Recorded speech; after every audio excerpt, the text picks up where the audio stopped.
Today, in the global media, if one news that is making the headline, it is the US Israel versus Iran war. In this context, a well known author Pratap Bhanu Mehta, who keeps writing in the Indian Express, has come up with this article where he has talked about that no matter whatever is the outcome of war, whether Iran comes out to be victorious or whether US and Israel comes out to be victorious, it does not matter, because the matter of the fact is that democracy, as we know, it already has lost this particular war. So why he is making a point for this case for this particular point, how he think that or why he think that democracy has lost this particular war, let us try to understand in more detail. Now, first of all, if you try to look at the nature of this conflict, it is a conflict that has basically been referred as an interconnected war or a global interconnected war, because almost all the countries, major economies of the world have been impacted by this war, whether it is India, South Korea, Japan, China, European countries, US, or even Gulf countries, which till now have been considered as the safe haven, for example. And that we have seen that there is, because of this kind of connectedness, multiple regions and countries have been directly involved and indirectly involved in the war. There is also a case where many naysayers, or many we can say doomsayers, we can say, predict that it might trigger a potential global catastrophe, might also be comparable to a world war like scenario. Now, if you look at here, the point which author is trying to make here is that the public response paradox, because US, which is the leading country which has carried out insane number of strikes in the Iranian territory, there we find that around 61% of Americans as of now oppose the war that has been imposed upon them by the Trump presidency. And this is new, because earlier also US has been engaged in many wars, and there also we have some sort of protest, but most of time people had basically backed and moved before the flag as such. They have backed the decision of government, but this time it seems the case is quite opposite.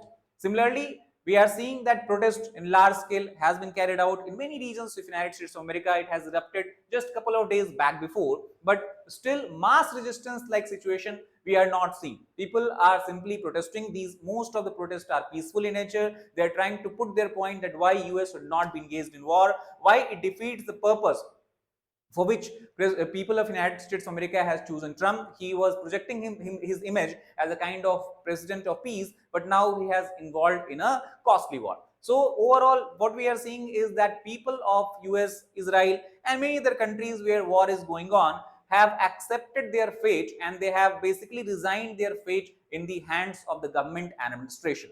To some extent, author also says that it is a failure of media. Why it is a failure of media? Media has a very good big responsibility to ensure that people are made aware, people have a complete and better understanding of what actually is going on, how this war is bad, or why this war has to be waged upon. But what we are seeing is a limited meaningful coverage, and it is not only about media of one particular nation, but almost everywhere, whether it is Western countries, whether it is the Eastern countries, everywhere what we are seeing is a lack of meaningful coverage of the media. Fragmented media ecosystem to some extent can be said to be responsible for it. And also many people, they have this illusion of knowledge that they understand and they know about the war. The problem is that today we are living in the era of artificial intelligence, and many of the images, videos that many times is going viral on the social media seems to be fake, and that is about 50 out of 100 times. It seems that 95 to 96 times fake videos and images are being circulated. So that's why we are seeing that there is an illusion of knowledge, but the real understanding of the war is something that's missing, and media is not able to properly convey it to the people.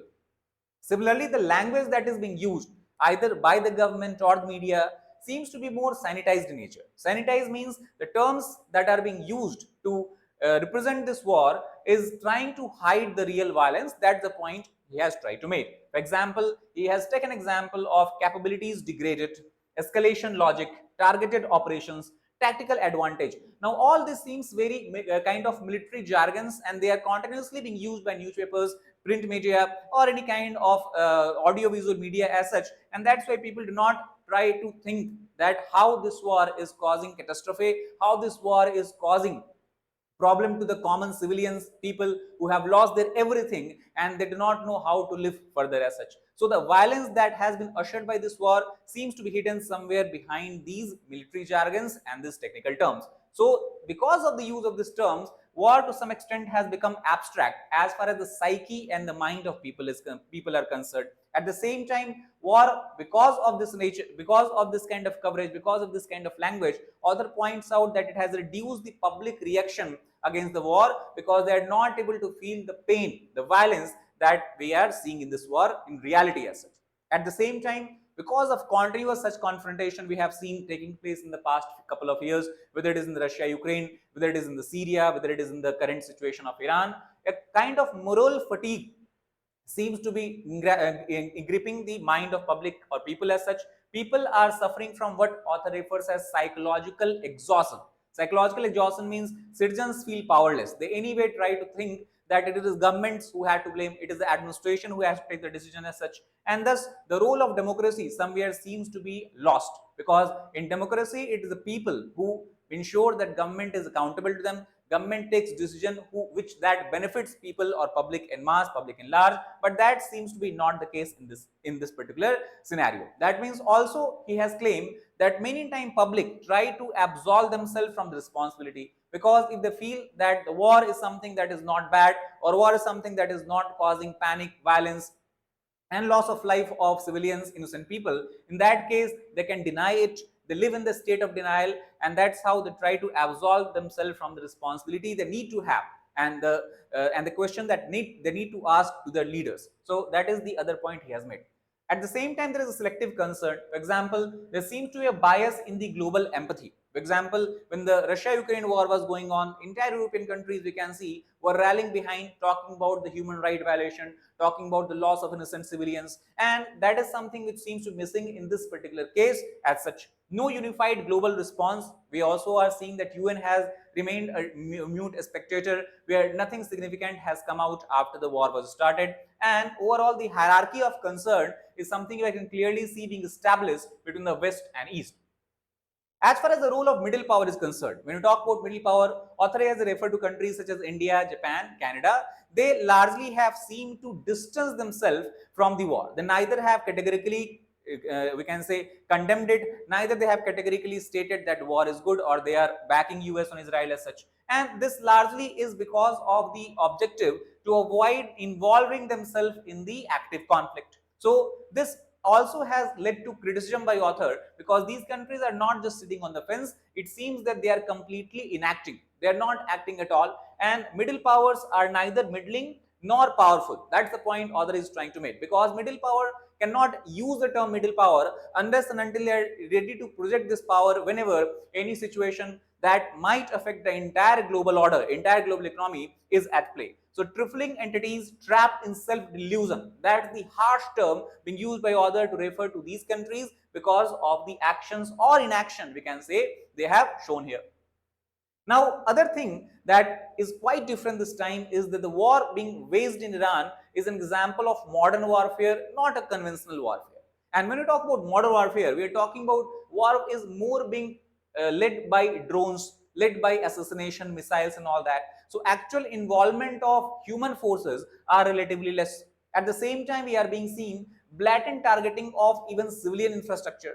Author has pointed out that many such cases we can see in the Iran, where desalination plant has been targeted, where civilian infrastructure has been targeted, and where people are not able to even get drinking water supply as such. So this also is something that has become a potent tool in the modern warfare. At the same time, if this war goes on for a long period of time, it might lead to rise of the failed state. And the best example of this we can see in the vicinity of Iran itself. The recent example is of Syria, which is a failed state. Before that you had Iraq, before that you had Afghanistan. So all these countries are basically, after coming out of war, they did not progress, they did not follow the path of peace. Rather what we are seeing is a kind of a failure, whether it is in the supply of basic amenities to people or whether it is the general economic development. Now, the same fate can be made by Iran if the war drags on. That's the point we are trying to make. This war will heighten a global condition of suspicion and paranoia. This is also very important point to understand,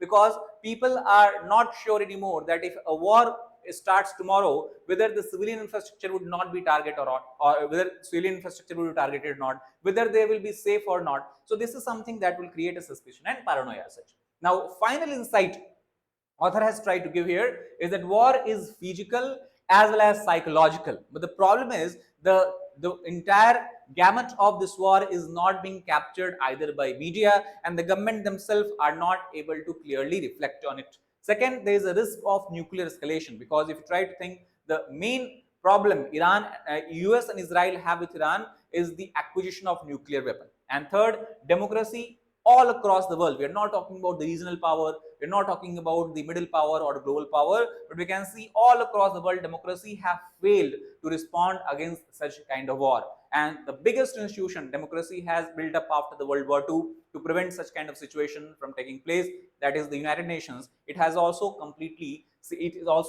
seems to have failed in ensuring that war does not affect the innocent civilian. So that's all about this particular video. If you like the video, please like button, share with your friends, and subscribe channel for more such content. Thank you very much.